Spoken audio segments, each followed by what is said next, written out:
IT job కోసం try చేస్తున్నారా? Coding ట్యూటర్లో ట్రైనింగ్‌తో పాటు stipend and 100% job guarantee. Welcome to Suman TV. నేను మీ సుమన్ టీవీ నాగ్. కోల్కతా ఇన్సిడెంట్కి సంబంధించినటువంటి వాటిలో రోజుకొక మలుపు, రోజుకొక ఇన్ఫర్మేషను అండ్ దీనికి సంబంధించినటువంటి వాటిలో దేశం మొత్తం చర్చించుకునే దాంట్లో ఈ రోజుకి కనుక మనం చూసుకుంటే సుప్రీంకోర్టు హీరింగ్స్ అయిపోయిన తర్వాత కూడా విధుల్లోకి జాయిన్ అవ్వమంటే ఇవాళ ప్రొటెస్టులు ఎవరూ కూడా విధుల్లోకి జాయిన్ అవ్వకుండా ఇప్పటికీ రోడ్డు మీదకి వచ్చేసి నిరసన వ్యక్తం చేస్తూ ఉన్నారు. అంటే అక్కడ ఏ రేంజ్లో జరిగి ఉంటే ఇవాల్టికి కూడా దీనికి సంబంధించిన 1 మంత్ అవుతున్నా కూడా నిరసనకారులు బయటకు వచ్చి నిరసన చేస్తున్నారు అనేటువంటిది దీన్ని బట్టి మనం అర్థం చేసుకోవచ్చు. అంటే ఇది యావత్ దేశం ఎందుకు ఎదురు చూస్తుంది అనేటువంటి విషయాలు చెప్పడానికి ఇంతకంటే గొప్ప ఉదాహరణ సరిపోదు మనకి. సో అది ఇప్పుడు ఉన్నటువంటి అప్డేట్స్ వరకు కనుక మనం చూసుకుంటే ఏం జరిగింది అనేది ఈరోజు మనతో పాటు హైకోర్టు అడ్వకేట్ రవీంద్రనాథ్ గారు ఉన్నారు. వారి మాటలు అడిగి తెలుసుకుందాం. Hello sir. హాయ్ అండి నాగరాజ్ గారు. సార్, ఇప్పటి వరకు జరిగినటువంటి 30 days అయిపోయిందండి, 1 month అయిపోయింది దీనికి సంబంధించి. సో ఇప్పటి వరకు ఉన్నటువంటి అప్డేట్స్ ప్రకారం కనుక మనం చూస్తే ఏ విధంగా ఉందంటారు? ఇప్పటి వరకు ఉన్న అప్డేట్స్ విషయానికన్నా ముందు నిన్న సుప్రీంకోర్టులో ట్రయల్స్ అయిన తర్వాత ఈరోజు కొన్ని చకచక పరిణామాలు అయితే బాగా అద్భుతమైన మార్పులు అయితే జరగడం జరిగింది. ఈరోజు సెప్టెంబర్ 10వ తారీఖున జరిగిన సంఘటన సంబంధించి చెప్తున్నాను. ముఖ్యంగా ఆర్జికర్ మెడికల్ కాలేజీలో ఉన్నటువంటి కొత్త ప్రిన్సిపాల్, అంటే సందీప్ ఘోష్ గారి ప్లేస్లో వచ్చినటువంటి కొత్త ప్రిన్సిపాల్ మానస బందోపాధ్యాయ గారు ఒక ఇనిషియేటివ్ స్టెప్ తీసుకున్నారు ఈరోజు. ఆ కాలేజీలో చాలామంది డాక్టర్లు ఉంటారు. అయితే ఈ డాక్టర్లలో కొంతమంది, ఒక 51 మంది డాక్టర్లకి ఈరోజు నోటీసులు ఇచ్చారు మానస బందోపాధ్యాయ. డాక్టర్స్కి, resident doctors, training doctors, working faculty, రకరకాల అన్ని పోస్టులు కలిపి నేను చెప్తున్నాను. 51 మంది డాక్టర్లకి ఒక నోటీస్ ఇవ్వడం జరిగింది. ఎందుకంటే ఈ జరిగిన 1 monthలో కొంతమంది వీళ్ళని అంటే ఈ డాక్టర్స్ కొంతమందిని ప్రభావితం చేశారు. భయపెట్టే విధంగా కొన్ని లేనిపోని రకరకాల న్యూసెస్, అంటే అన్కండిషనల్ లేకుండా, అంటే ఎటువంటి భయం లేకుండా ప్రజల్ని భయభ్రాంతుల గురించి చేసే విధంగా రకరకాల అప్రజాస్వామికమైన పనులు చేసి పెట్టారు వీళ్ళు. ఈ 51 మంది డాక్టర్ని ఈరోజు మానస బందోపాధ్యాయ గారు ఏం చేశారంటే ఒక నోటీస్ ఇష్యూ చేసి రేపు సెప్టెంబర్ 11వ తారీఖు సాయంత్రం 5 గంటల్లోగా వీళ్ళందరినీ కూడా ఒక డిసిప్లినరీ కమిటీ వేశారు. ఆ కమిటీ ముందు మీరందరూ కూడా అటెండ్ అవ్వాలి, మీ యొక్క ఎక్స్ప్లెనేషన్ చెప్పుకోవాలి, లేకపోతే మిమ్మల్ని విధుల నుంచి తొలగించే అవకాశం ఉంటుంది. కాబట్టి రేపు సెప్టెంబర్ 11వ అందరూ వచ్చి అటెండ్ అవ్వాలి అని చెప్పి ఒక గట్టిగా స్ట్రాంగ్గా నోటీస్ ఇవ్వడం జరిగింది నిన్న మానస బందోపాధ్యాయ గారు ఆర్జికర్ మెడికల్ కాలేజీ నుంచి. అంటే ఇది ఎందుకు ఇంత కీలకమైందంటే ఆర్జికర్ మెడికల్ కాలేజ్ యొక్క ప్రక్షాళన స్టార్ట్ అయింది. ఎక్కడ కాలేజీ అయితే ప్రాబ్లం స్టార్ట్ అయిందో, యావత్ కాలేజీలకి ఇలాంటివి జరుగుతున్నాయని ఎప్పుడైతే తెలిసిందో ఈరోజు ఈ కాలేజీ ద్వారా ఒక ప్రక్షాళన స్టార్ట్ అయింది అని మేమైతే నమ్ముతున్నాం నాగరాజు గారు.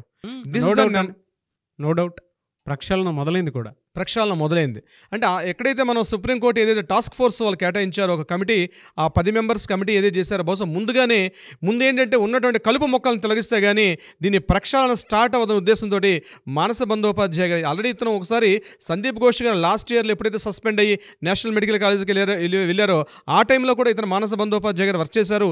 ఎగైన్ మరలా ఇప్పుడు ఈ కాలేజీలో మానస బందోపాధ్యాయ గారు పనిచేయడం అన్నది ఆయన తీసుకున్న ఇనిషియేటివ్ స్టెప్ అని చాలామంది డాక్టర్లు యాక్సెప్ట్ చేస్తున్నారు. దీనికి సంబంధించి ముఖ్యంగా IME అంటే ఇండియన్ మెడికల్ అసోసియేషన్ వాళ్ళు కూడా చాలా అద్భుతంగా రెస్పాండ్ అయ్యారు దీనికి సంబంధించిన ఈ నోటీస్ సంబంధించి.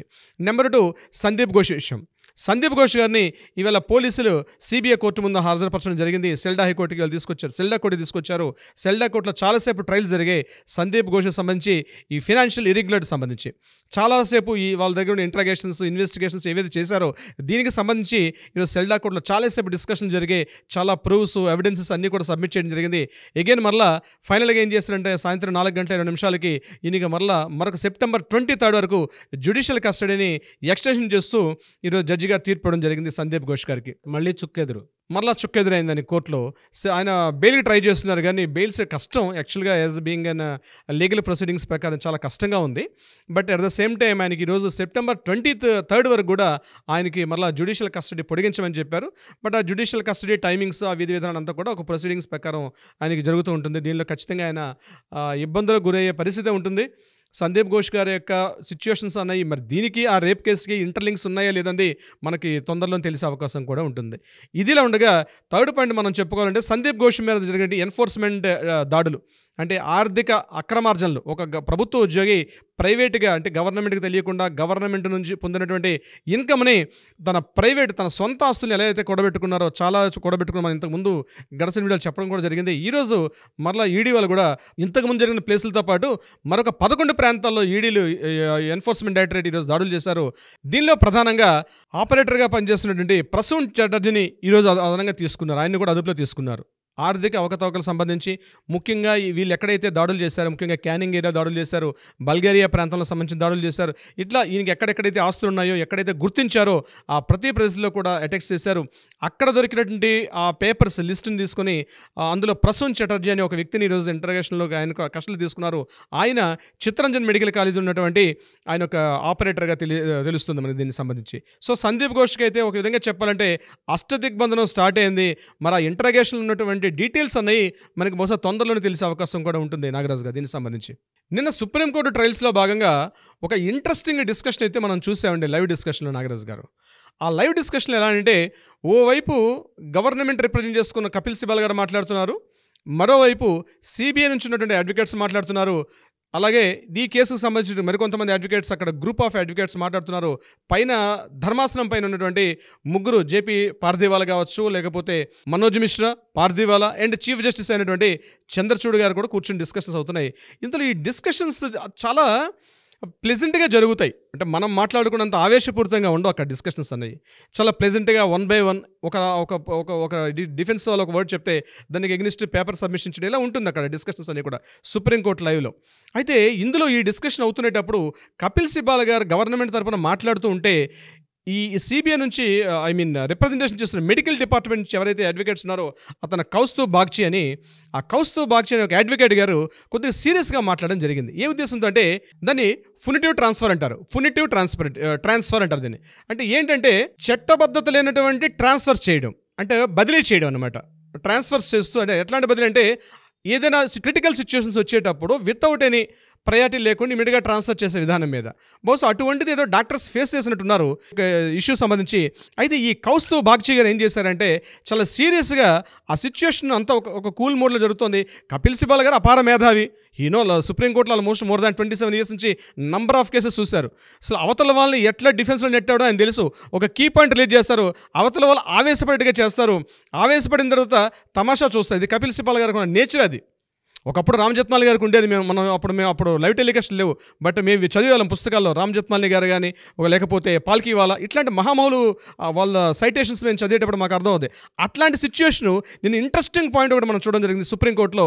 కపిల్ సిబాల్ గారు అవతల వారిని రెచ్చగొట్టే విధంగా ఒక నోట్ రిలీజ్ చేయగానే ఇమీడియట్గా ఈ కౌస్తుబ్ బాగ్చి గారు ఏం చేసి రియాక్ట్ అయిపోయి కొద్దిగా ఆవేశపూరితంగా కొద్దిగా గట్టిగా మాట్లాడడం జరిగింది. దీనికి ఇమీడియట్గా రిటార్ట్ అయినటువంటి చంద్రచూడ్ గారు, ఇది గ్యాలరీలో మీరు లేరు, మీరు కూర్చున్న ప్లేస్ ఏంటంటే ఆల్రెడీ అడ్వకేట్స్ ఉన్న ప్లేస్లో కూర్చున్నారు, గట్టిగా ఎందుకు అరుస్తున్నారు, మీరు వాయిస్ తగ్గించండి, మీ వాయిస్ పిచ్ తగ్గించండి అని చెప్పి ఒక హుందాతనంగా చంద్రచూడ్ గారు చెప్పడంతో ఇమీడియట్గా కౌస్తుబ్ బాగ్చి గారు కూడా కొంత కంట్రోల్ అవ్వడం జరిగింది. అంటే ఎందుకంటే ఈ చిన్న సిల్లీ పాయింట్స్ కనిపిస్తాయి, కానీ ఈ సైటేషన్స్ రేపు రాబోయే న్యాయ విద్యార్థులు లా చదవాల్సిన వాళ్ళకి ఏంటంటే ఇవన్నీ కూడా ఒక థియరిటికల్ బుక్స్ ఉంటాయి అన్నమాట. ఇవన్నీ కూడా మేము రామ్ జత్మాలి గారు చేసిన ఇందిరాగాంధీ కేసు కానీ లేకపోతే రాజీవ్ గాంధీ గారికి సంబంధించిన కేసులు మేము ఇప్పుడు పుస్తకాలు చదివేటప్పుడు వెరీ ఇంట్రెస్టింగ్గా ఉంటుంది. ఏం జరిగింది పాయింట్ టు పాయింట్ మనం చదివాం, బట్ ఈరోజు లైవ్లో చూస్తున్నాం. ఇట్స్ రియల్లీ నెక్స్ట్ లా స్టూడెంట్స్కి మాత్రం నిజంగా లా చదివే స్టూడెంట్స్ ఎవరైనా ఉంటే మాత్రం ఇది ఖచ్చితంగా చూస్తే మాత్రం ఇట్స్ వెరీ ఇంట్రెస్టింగ్గా ఉంటుంది. అయితే మెడికోస్ సంబంధించి మనం పాయింట్లోకి వస్తామండి. పాయింట్లోకి వచ్చేటప్పుడు మెడికోస్ ఎవరైతే ఈరోజు ధర్నాలు హర్తాలు రాస్తారోకలు చేస్తున్నారో చెప్తున్నారైనా శాంతియుతంగా చేస్తున్నారు, చాలా పీస్ఫుల్ యాజిటేషన్ చేస్తున్నారన్న చంద్రచూడ్ గారు వినకుండా రేపు ఈవినింగ్ 5 o'clock ఇమీడియట్గా వాళ్ళ డ్యూటీస్ రిక్వెస్ట్ చేస్తూ మాట్లాడారు. అది రిక్వెస్ట్ మెథడ్లో అని చెప్తూ మాట్లాడారు. అంటే డిమాండ్గా చేయట్లేదు, రిక్వెస్ట్ చేశారు. మీ డ్యూటీ ఇమీడియట్గా మీరు హాస్పిటల్ చేయాల్సింది డ్యూటీ తప్పించి మీరు రోడ్ల మీదకి వచ్చి నిరసన తెలపడం మీ డ్యూటీ కాదు. మీరు ఇమీడియట్గా మీ హాస్పిటల్స్ మీ యాక్టివిటీస్లో మీరు స్టార్ట్ అవ్వండి అని చెప్పడం జరిగింది. కొంత పెయిన్ఫుల్గానే చెప్పడం జరిగింది. సో ఆ చిన్న పెయిన్ఫుల్ పాయింట్ని సుప్రీంకోర్టు బయట వెయిట్ చేస్తుండే ఈ డాక్టర్స్ మాత్రం కొద్దిగా డిసహార్టెడ్ అంటే దాన్ని కరెక్ట్గా వాళ్ళు హార్ట్ఫుల్గా తీసుకోలేకపోతున్నారు. ఏంటంటే మేము యాక్చువల్గా 3 జస్టిస్ల కోసం మాట్లాడుతున్నాం. ఒకటి జస్టిస్ వరద అభయ అని చెప్పారు, అండ్ ఎవరైతే అక్యూజ్డ్ ఉన్నాడో ఆ అక్యూజ్డ్కి శిక్ష పడాలి, at the same time Mamata Banerjee రాజీనామా చేయాలి, అట్లీస్ట్ సిపి కూడా రాజీనామా చేయాలని వాళ్ళు డిమాండ్ చేశారు. మేము ఈరోజు డ్యూటీస్లో జాయిన్ అయితే ఈ యొక్క కేసు తీవ్రత ఎందుకంటే నిరసన తెలిపే హక్కు మా ఫండమెంటల్ రైట్. ఆర్టికల్ 21 ప్రకారం నిరసన ధర్నాలు మా ఫండమెంటల్ రైట్. దాన్ని వద్దు అని చెప్పడం కరెక్ట్ కాదు. సో మేము మా నిరసన చేస్తాము. 5 o'clock మేము మరలా మా డ్యూటీస్లోకి రాము. ఎందుకంటే మేము ఏదైతే అడిగిన డిమాండ్స్ ఉన్నాయో ఆ డిమాండ్స్ మీద మీరు మాకు కంప్లీట్ చేయట్లేదు. అవి ఎలాగే ఉన్నాయి.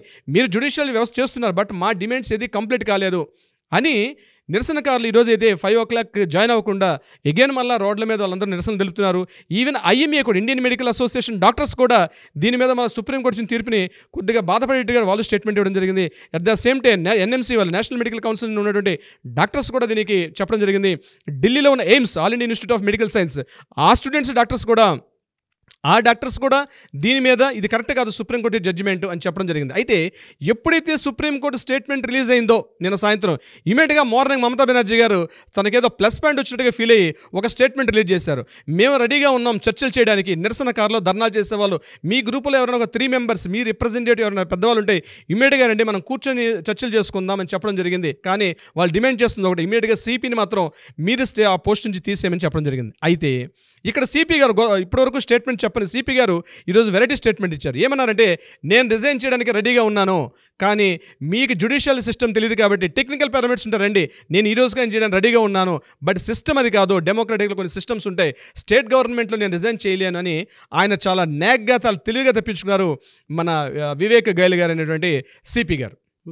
So it's interesting. చాలా కీ పాయింట్స్ జరుగుతున్నాయి. ఒక పక్క ధర్నాలు, రాస్తా రోకోలు ఇవి జరుగుతున్నాయి. దీనికి సంబంధించి NHRC, national human rights commission వాళ్ళు కూడా ఒక గైడ్లైన్స్ ఇచ్చారు. వాళ్ళు కంప్లీట్గా ఒక గైడ్లైన్స్ ఇస్తూ వాళ్ళు ఏం చెప్పారంటే, ఏజెన్సీస్ కానీ, మెడికల్ డిపార్ట్మెంట్స్ కానీ, ముఖ్యంగా మీడియా ప్రతినిధులు కానీ ఎవరైనా ఈ యొక్క మహిళల మీద జరుగుతున్న అక్రమాలు, అన్యాయాలు, ఈ రకమైన ఈ భద్రతా పరంగా వాటి ఇటువంటి సూచనలు కానీ ఏమైనా ఇస్తే డెఫినెట్గా మేము తీసుకొని ఒక ఎజెండా తయారు చేసి ఒక ప్రోలోగ్ తయారు చేసి మేము అన్ని డిపార్ట్మెంట్స్కి ఇంప్లిమెంటేషన్ చేస్తామని చెప్పి నేషనల్ హ్యూమన్ రైట్స్ కమిషన్ కూడా ఈరోజు ఒక నోటీస్ రిలీజ్ చేయడం, ఒక ఇన్ఫర్మేషన్ కూడా ప్రెస్ నోట్ రిలీజ్ చేశారు. ఇదిలాగా ఉంటే నిన్న జరిగిన సుప్రీంకోర్టులో ఏదైతే కాస్త ఫేవరబుల్గా మమతా బెనర్జీ గారు, అంటే ఫేవరబుల్ కాదు బట్ ఫేవరబుల్గా అన్వయించుకునే పనిలో ఇమ్మీడియట్గా TMC లీడర్స్ కొంతమంది దీన్ని అడ్వాంటేజ్ తీసుకొని ఇమ్మీడియట్గా ఎక్స్లో కూడా పోస్టులు చేయడం మొదలుపెట్టారు. ముఖ్యంగా శత్రుఘ్న సిన్హా, పాత సినిమా యాక్టర్ శత్రుఘ్న సిన్హా ఒక స్టేట్మెంట్ రిలీజ్ చేసేసాడు. ఆయన ఏమంటాడు, ఈరోజు ఎవరైతే చేస్తున్న డాక్టర్స్ వీళ్ళు ఇప్పటికైనా దిగి చేసుకుంటే మంచిది, ప్రభుత్వం మేము ఆ పనిలో ఉంటాము, మేము మా చర్యలు మేము తీసుకుంటాం,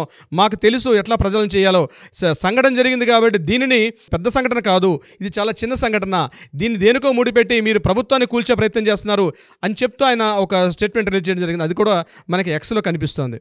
ఇదంతా ఇంట్రెస్టింగ్ ఉంటే మమతా బెనర్జీ గారు మరొక ప్రెస్ నోట్ రిలీజ్ చేశారు. లాస్ట్ ఆల్మోస్ట్ మన ఈ యొక్క కంటెంట్ మనం మాట్లాడుకునే సందర్భానికి బిఫోర్ ఆవిడ ఒక ప్రెస్ నోట్ రిలీజ్ చేశారు. ఆవిడ ఇచ్చిన స్టేట్మెంట్ బహుశా రేపు రాజకీయాల్లో కొంత సంచలనం కూడా రేకెత్తించే విధంగా ఉంది. అదేంటంటే, ఇది బంగ్లాదేశ్ కాదు, బంగ్లాదేశ్లో ప్రజల్ని అక్కడ వెళ్ళి అజిటేషన్ చేసి ప్రభుత్వాన్ని కూల్చేశారేమో, ఇది బంగ్లాదేశ్ కాదు, ఇది బంగ్లా, గుర్తుపెట్టుకోండి అని మోడీ గారికి ఇండైరెక్ట్గా అంటే బీజేపీ వాళ్ళు, నిరసనకారులు వీళ్ళందరూ కూడా తన పార్టీ TMC అంటే ఆపోజిట్ పార్టీ వాళ్ళు ఏదైతే అజిటేషన్ చేస్తున్నారో తెలియకుండా బంగ్లాదేశ్లో జరిగింది, బహుశా అట్లాంటిది ఇక్కడ మీరు జరుగుతుందని ఊహిస్తున్నారేమో, అట్లాంటిది జరగదు, ఇది బంగ్లాదేశ్ కాదు, ఇది బంగ్లా, మీ ఆటలు ఇక్కడ సాగవు అని చెప్పి ఒక స్ట్రాంగ్ కౌంటర్ పాయింట్ ఇచ్చారు మమతా బెనర్జీ గారు. అండ్ అందులో ఇవాళ ఇంకొక కీ పాయింట్ కూడా, అంటే బ్రైబ్ విషయంలో ఏదైతే మనం దీనికి సంబంధించినటువంటి వాటిల్లో అభయ వాళ్ళ మదర్కి మేము కాంపన్సేషన్ సంథింగ్ ఏదో ఇస్తాము అని చెప్పేసి వాళ్ళు అన్నారు. బట్ దీనికి ఏదో రివర్స్ కౌంటర్ అభయ మదర్ కూడా ఇచ్చినట్లు తెలుస్తుంది. అంటే యాక్చువల్గా జరిగింది ఏంటంటే, 2 days బ్యాక్ యాక్చువల్గా ఈ అభయ పేరెంట్స్ ఒక నోట్ రిలీజ్ చేశారు. అంటే ఈ నిరసనకారులతో పాటు ధర్నాలు చేస్తూ ఒక ఇన్ఫర్మేషన్ చెప్పడం జరిగింది. ఏంటంటే, ఎక్కడైతే మా అభయాన్ని క్రిమేషన్ జరిగిందో, ఎక్కడైతే అంత్యక్రియలు జరిగే ప్రదేశంలో మాకు ముఖ్యంగా నార్త్ డీసీపీ ఉన్నటువంటి వ్యక్తి మా దగ్గరకు వచ్చి కొంత బ్రైబ్, కొంత లంచాన్ని ఇవ్వజూపాడు.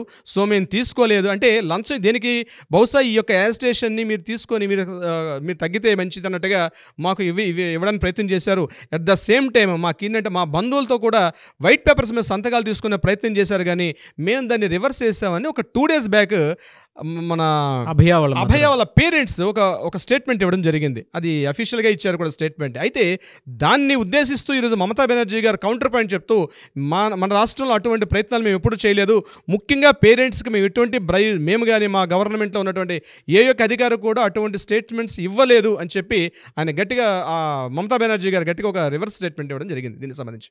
But what ever the reason అంటే వెనక నుంచి కనుక మనం చూసుకుంటే కొన్ని పరిణామాలు కనుక చూస్తే త్వరితగతిన న్యాయం జరిగే అవకాశం డెఫినెట్గా ఈ ఇన్సిడెంట్కి సంబంధించింది ఉంది అని చెప్పడంలో ఏమాత్రం సందేహం లేదు. ఏదేమైనా we want justice, we demand justice. Thank you so much Ravindranath garu. Thank you so much Nagaraj garu. Suman టీవీలో మీ పర్సనల్ అండ్ బిజినెస్ ప్రమోషన్స్ కోసం కింది నెంబర్కి కాంటాక్ట్ చేయండి.